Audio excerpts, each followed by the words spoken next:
روزانہ جنازوں کے اعلان سنتے ہیں.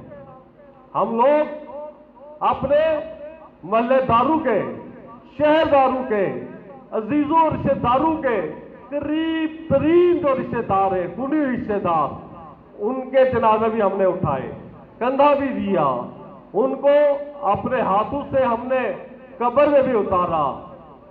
لیکن ان تمام باتوں کے باوجود ہم پر جو موت کا مضبوط تصور بندھا جانا چاہیے تھا، ہمارا دل دہل جانا چاہیے تھا، وہ ایسا کچھ بھی ہمارے دل میں، ہمارے شعور میں تبدیلی نہیں آ پا رہی. اللہ تعالیٰ تو فرماتے ہیں اعوذ باللہ من الشیطان الرجیم قل یتوفاکم ملک الموت الذی وکل بکم ثم الی ربکم ترجعون. اے محبوب صلی اللہ علیہ وآلہ وسلم، آپ فرما دیجئے کہ لوگوں کہ تم پر موت کا فرشتہ مقرر ہے، تمہارے سر پر سوار ہے، اور وہ تمہاری موت تم سے دے کر تمہاری روح قبض کر لیتا ہے، اور پھر تم نے اسی کی طرف لوٹ کر جانا ہے. ہم پر اتنی سختی کے ساتھ جو ہستی حقائق کی بانی ہے، وہ اس حقیقت کو بار بار کلیئر کر رہی ہے کہ انسانوں تم نے مر جانا ہے.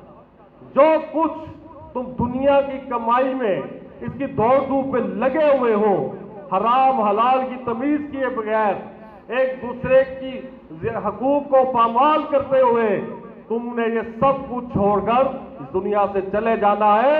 اس بات کو مت بھولو. کوئی چیز تمہارے ساتھ نہیں جائے گی. تمہارے پاس کوڑی ہو یا اربوں روپے ہو، تمہارے پاس سینکڑوں کپڑے ہوں یا ایک دو تمہارے پاس خالی چادریں ہو، جو بھی ہوگا سب کچھ تم نے چھوڑ کر مال و بتا، اہل و عیال سب کچھ چھوڑ کر چلے جانا ہے، اور خالی ہاتھ کچھ بھی تمہارے ساتھ نہیں جائے گا ماں سوائے تمہارے اعمال کے. لیکن ہم لوگوں پر دنیا کی زندگی اور اس کے معیار کو بہتر بنانے کا ایسی دھن سوار ہے کہ ہمیں اس بات کی فکر ہی نہیں. ہم اس بات کو ایک مثال سے سمجھتے ہیں. فرض کریں کہ ایک شخص جس کا نام فارابی ہے، وہ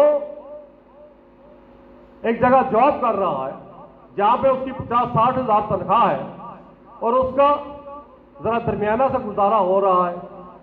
وہ چاہتا ہے کہ اپنا معیار زندگی اونچا کرے، کسی اچھی جاب میں لگے. اس نے مختلف کمپنیز میں اپنی سی وی جمع کرا رکھی ہے کہ ایک چانک اس کو کال آتی ہے کہ بھائی 2 دن کے بعد عید ہے، اور عید کی چھٹیاں ختم ہوتے ہی تمہارا فلاں کمپنی میں انٹرویو ہے، جہاں پہ اگر تم نے انٹرویو پاس کر لیا تو تمہاری تنخواہ 1.5 لاکھ ہو. لیکن یہ یاد رکھنا کہ انٹرویو بڑا ٹف ہے، اچھی تیاری کر کے آنی ہوگی. اب وہ شخص سن کے بڑا خوش بھی ہوتا ہے، صاحب اس کے ذہن میں ایک پریشانی بھی بنتی ہے، بے چینی بھی آتی ہے کہ میں نے اس انٹرویو کی خصوصی تیاری کر دی، اگر وہ میں پاس نہ کر پایا پھر تو میں رہ جاؤں گا. پھر عید سر پر ہے، اپنے کپڑے خرید رہے ہیں، بچوں کے کپڑے خریدنے ہیں، عید سر پر ہے، گھر کے لیے سودا لے کر جانا ہے عید کا. چنانچہ وہ گھر آتا ہے، پلاننگ کرتا ہے، کہتا ہے پہلے میں سودا لا کر دے دوں، پھر بچوں کو لے کر جاؤں گا اور ان کے لیے عید کے کپڑے لوں گا، اپنے لیے بھی لوں گا. وہ سودا لینے جاتا ہے، لیکن بدقسمتی سے وہ جس بائک پہ جا رہا ہوتا ہے اس کے ساتھ ایک تیز رفتار گاڑی ٹکرا جاتی ہے، اور نتیجے میں وہ شدید ترین حادثے کا شکار ہوتے ہوئے ادھر ہی اس کی موت واقع ہو جاتی ہے. اب کیا ہے، وقتی تو اس کے خاندان میں کوہرام مچ گیا کہ نوجوان تھا، بیوی بچوں والا تھا، عید سر پر تھی، آگے اس کو جاب کی اچھی آفر آ گئی تھی، لیکن موت آ گئی، سب کچھ رہ گیا. اب اس شخص کو جب دفنانے کے لیے لے کر گئے، پہلی تو بات یہ ہے کہ اس کے اوپر موت تاری ہوتے ساتھ ہی یہ حقیقت کھلی کہ اس نے موت کے ٹائم اپنی آنکھوں سے موت کا فرشتہ دیکھا جو اس کو پہلے کبھی نظر نہیں آتا تھا. پھر اور بھی بہت سارے فرشتے اس کو نظر آنے لگ پڑے. حقائق کے وہ پردے اس کے نظروں سے اچک لیے گئے جو اس کو نظر دنیا کی زندگی میں نہیں آ رہے تھے، اور اس کو پتا چلا اصل زندگی تو اب شروع ہوئی ہے.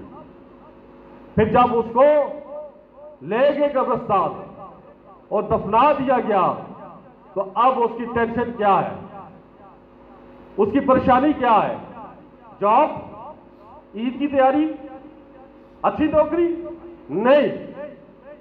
اس کو یہ یاد آ رہا ہے کہ اس کی نمازیں صحیح نہیں تھی، کبھی پڑھتا تھا کبھی نہیں پڑھتا تھا، زکات کبھی دے دی کبھی نہیں دی، اللہ کی راہ میں حج کبھی کیا اور جہاں کئی دفعہ ضرورت مند دل کو دے سکتا تھا، گنجائش تھی، کنجوسی دل میں آ گئی، نہیں دیا.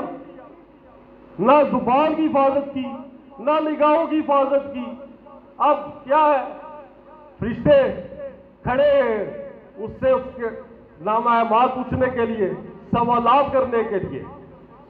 اب فرض کریں کسی طرح سے اس کو بتایا جائے یا تمہاری نوکری پکی ہو گئی اور تمہاری تنخواہ 1.5 لاکھ نہیں ہے، تمہاری تنخواہ 1 کروڑ روپیہ ہے. کیا اس کو یہ بات اس کے لیے خوشخبری کا باعث ہوگی؟ ہرگز نہیں. اس وقت اس کی سب سے بڑی فکر، سب سے بڑی پریشانی وہ یہ ہے کہ فرشتے جو کھڑے ہیں اسے حساب لینے لگے ہیں، وہ اب ان کے سوالوں کا کیا جواب دے گا، کس طرح سے انہیں مطمئن کرے گا؟ میرے بھائیوں، یہ اصل فکر تھی، کیونکہ اس کو یہ بھی نظر آ گیا کہ اب اگلا جو ٹائم آ رہا ہے، اگر میں نے دنیا میں 30-40 سال کی عمر پائی، 50 سال کی عمر پائی، لیکن ابھی تو میرے سامنے سینکڑوں اور ہزاروں سال کی عمر ہے، اور اس کے بعد وہ سال نظر آ رہے ہیں قیامت کے، وہ تو کروڑوں اربوں سال کی عمر ہے. اور میں نے 30-40 سال کی عمر کے لیے اور 50, 60, 70, 80 سال کی عمر کے لیے انتہائی دوڑ دھوپ کی، انتہائی کوشش کی، انتہائی صلاحیتیں اپنی جو تھی وہ کھپا دی. لیکن یہ جو سینکڑوں ہزاروں سال کی زندگی تھی، لاکھوں کروڑوں سال کی زندگی تھی، ہمیشہ کی زندگی تھی، اس کے لیے تو میں نے کچھ نہیں کیا. جو کرنے کے میرے پاس مواقع بھی تھے، اللہ کے احکامات بھی تھے، اس کی تعلیمات بھی تھی، لیکن میں نے کچھ نہیں کیا. سوچے اس کا حال کیا ہو رہا ہو. دنیا کی کسی بڑی سے بڑی عیاشی کی، بڑی سے بڑی سہولت کی، بڑے سے بڑے سٹیٹس کی اس کے آفر اس وقت اس کے کسی بھی کام کی نہیں ہے. پھر میرے بھائیوں، جب سوالات شروع ہوتے ہیں، سوالات کیا ہیں؟ من ربو کا، تیرا رب کون ہے؟ ماں دینوں کا، تیرا دین کیا ہے؟ من نبیوں کا، تیرے نبی کو. یا یہ پوچھا جائے گا کہ حضور صلی اللہ علیہ وسلم کی شخصیت کے بارے میں بتاؤ، ان کے بارے میں تمہاری کیا رائے ہے؟ اور مجھے آپ یہ بتائیں، کیا یہ 3 سوالات جن کا فوری طور پہ جواب دے دیا جائے کہ میرا رب اللہ، وہ کہے گا میں تو مسلمان ہوں، میرا رب اللہ ہے، میرا دین اسلام ہے، میرے نبی سید الکونین حضرت محمد رسول اللہ صلی اللہ علیہ وسلم ہے، تو کیا اتنا سا جواب وہ دے پائے گا؟ جیسی اسے زندگی گزاری اتنا آسان ہے، یہ 2-3 منٹ میں اس کا حساب کتاب ہو جائے گا؟ میرے بھائیوں، حالات، واقعات اور حضور صلی اللہ علیہ وسلم کی جو حدیث ہے اس بات کا ثبوت تو نہیں دیتے. ہم یہ سمجھتے ہیں کہ اس معاملے کو، یعنی سوالات کو، بے شک وہ 3-4 سوالات ہیں، لیکن بڑی گہرائی کے ساتھ ان کو ناپا جائے گا. پہلے سوال کو بھی انتہائی گہرائی کے ساتھ، انتہائی وضاحت کے ساتھ اس کی عملی زندگی کا مشاہدہ کرنے کے بعد، پرکھنے کے بعد، تجزیے کے بعد دیکھا جائے گا کہ اس کا جواب اس کی عملی زندگی سے کس حد تک مطابقت رکھتا ہے۔ ایک حدیث ہے جو اس حوالے سے ہمیں یہ ثبوت فراہم کر رہی ہے، بڑی دقت میں حدیث ہے۔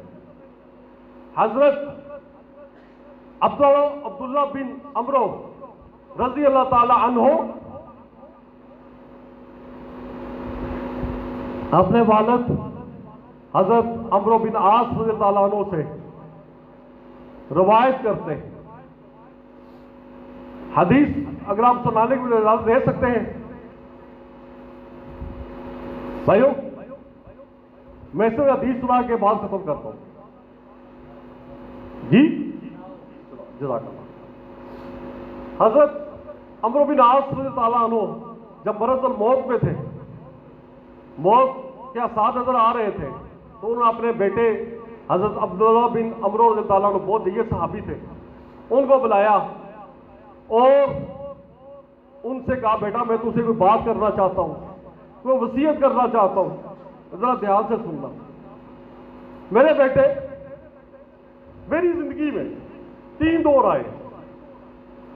پہلا وہ دور تھا جب حضور صلی اللہ علیہ وآلہ وسلم نے نبی ہونے کا دعویٰ کیا، اسلام کی دعوت دی، لیکن مکہ کے لوگوں نے، روسا نے، سرداروں نے ان کی دعوت کو قبول نہیں کیا۔ ان میں سے میں بھی ایک تھا۔ چنانچہ میں آپ صلی اللہ علیہ وسلم کی اس بات پر جو دین آبائی کی مخالفت کرتے ہیں، ہمارے نعوذ باللہ جھوٹے، ہمارے خداؤں کو جھوٹا کہتے ہیں جو حقیقت میں جھوٹے ہیں، تو میں نعوذ باللہ حضور صلی اللہ علیہ وسلم سے سخت نفرت کرتا تھا۔ لیکن پھر اللہ تعالیٰ نے مجھ پر رحم فرمایا اور میرا سینہ اسلام کے لیے کھول دیا، اور میں خود جب کہ نبی کریم صلی اللہ علیہ وسلم مدینہ ہجرت تشریف لے کر مدینہ چلے جا چکے ہوئے تھے، میں خود آپ صلی اللہ علیہ وسلم کی خدمت میں حاضر ہوا اور آپ صلی اللہ علیہ وسلم کے ہاتھوں میں اسلام قبول کیا، آپ صلی اللہ علیہ وسلم کی بیعت کی۔ پھر یہ وہ وقت تھا جب پوری دنیا میں حضور صلی اللہ علیہ وسلم سے بڑھ کر مجھے کوئی عزیز نہیں تھا۔ مجھے سب سے زیادہ محبت تھی تو حضور صلی اللہ علیہ وسلم کی مبارک ذات سے تھی۔ مجھے پوری دنیا میں حضور صلی اللہ علیہ وسلم جیسا خوبصورت ترین شخص نظر ہی نہیں آتا تھا۔ اگر مجھے حضور صلی اللہ علیہ وسلم کے حسن کا اور خوبصورتی کا اس قدر روب تھا مجھ پر کہ میں آپ صلی اللہ علیہ وسلم کے روب حسن کی وجہ سے کبھی بھی آپ صلی اللہ علیہ وسلم کا مبارک چہرہ کھل کر دیکھ ہی نہ پایا۔ اگر تم مجھ سے پوچھو کہ حضور صلی اللہ علیہ وسلم کا مبارک چہرہ حلیہ کیسا تھا، تو میں کھل کر وضاحت کے ساتھ بتا بھی نہیں پاؤں گا، کیونکہ حسن روب اتنا زیادہ تھا کہ میں کبھی کھل کر دیکھ ہی نہیں سکا۔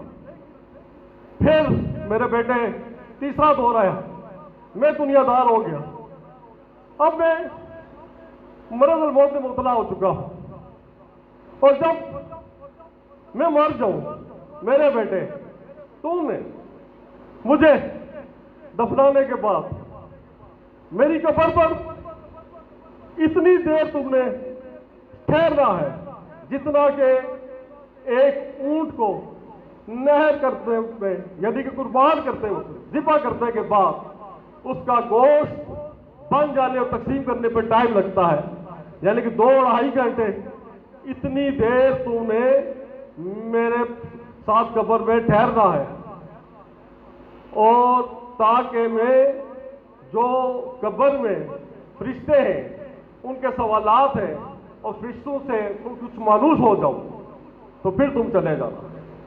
تو میرے بھائیوں، اس حدیث سے بھی یہ ثابت ہوتا ہے کہ وہ 3-4 سوالات وہ 3-4 منٹ کے نہیں ہوں گے، اس میں زندگی کے ہر شعبے کو پرکھا جائے گا کہ رب کو کس حد تک مانتا تھا، دین پر کس حد تک عمل کرتا تھا، نبی کریم صلی اللہ علیہ وسلم اپنا رسول مانتا ہے، ہادی مانتا ہے، کا دعویٰ کرتا ہے، تو کس حد تک تیرا چہرہ، تیرے اعمال، تیرے معاملات حضور صلی اللہ علیہ وسلم کی صورتوں سے مزین ہے۔